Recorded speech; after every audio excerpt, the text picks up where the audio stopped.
ઉપલેટામાં જનતા સેવા સંગઠન દ્વારા સતત બીજા વર્ષે મુસ્લિમ સમાજના ઉત્તીર્ણ યુવાનો અને વિદ્યાર્થીઓને ઇનામ વિતરણ કરવામાં આવ્યા. રાજકોટ જિલ્લાના ઉપલેટા ખાતે જનતા સેવા સંગઠન વર્ષોથી સેવાકીય પ્રવૃત્તિઓ કરતા આવે છે.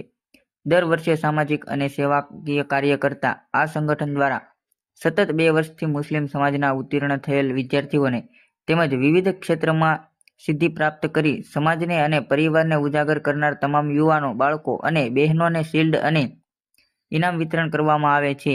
આ જ રીતે આ વર્ષે પણ જનતા સેવા સંગઠન અને 11-17 ગ્રુપ દ્વારા સરદાર પટેલ ટાઉન હોલ ખાતે એક ભવ્ય કાર્યક્રમ યોજવામાં આવ્યો હતો, જેમાં 200થી વધુ ઉત્તીર્ણ અને સિદ્ધિ મેળવેલ વિદ્યાર્થીઓને ઇનામ વિતરણ કરી સન્માનિત કરવામાં આવ્યા હતા. આ તકે ઉપલેટા જનતા સેવા સંગઠનના તમામ હોદ્દેદારો, આગેવાનો હાજર રહ્યા હતા. હું અફઝલ બાપુ કાદરી આજ રોજ તારીખ 18/1/2026 રવિવારના રોજ જનતા સેવા સંગઠન તથા 11-17 ગ્રુપ તરફથી એક ભવ્યથી ભવ્ય ઇનામ વિતરણનું આયોજન કરવામાં આવેલ હતું. આ ઇનામ વિતરણની અંદરમાં નાના મોટા 200થી આસપાસ બાળકોને ઇનામ આપવામાં આવેલ હતા.